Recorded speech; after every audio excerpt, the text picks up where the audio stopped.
Friends Forever, an Akan story by Farida Salafu.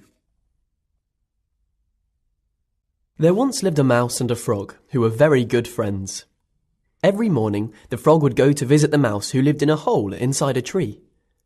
The mouse very much enjoyed the company of the frog, but the mouse did not realise that the frog was growing increasingly frustrated because it was always him who had to visit the mouse and never the other way round. The lazy little mouse did not know it at the time, but he was slowly making an enemy of his good friend the frog.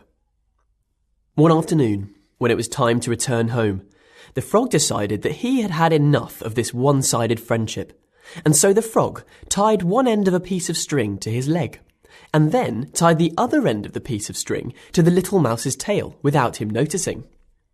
The frog waved goodbye to the mouse, and then dived into the pond at the foot of the tree far below. All at once, completely to his surprise, the string pulled tight on the mouse's tail, and he was dragged from the safety of his tree and sent tumbling into the air towards the pond below. Splash! The poor little mouse could not swim, and as much as he struggled and struggled to free his tail, he could not untie the piece of string. After much splashing and struggling, the poor mouse finally drowned in the pond. "That will teach you to make a fool out of me, you lazy mouse," thought the frog. But this misdeed did not go unnoticed. High up in the sky, a hawk spotted the little mouse floating in the water below, and so the hungry hawk swooped down towards the pond to grab the little mouse for its dinner. It was only when the hawk grasped a hold of the mouse with its sharp talons that the frog remembered he was still tied to the mouse by the piece of string.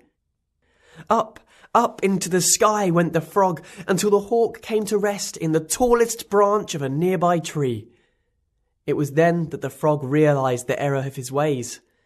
In setting a trap for his friend, the frog had also set a trap for himself and sealed his own fate. And now he too would be eaten by the hawk because of his wicked plan. There is an old African proverb that goes, "Do not dig too deep a pit for your enemy, because you may fall into it yourself."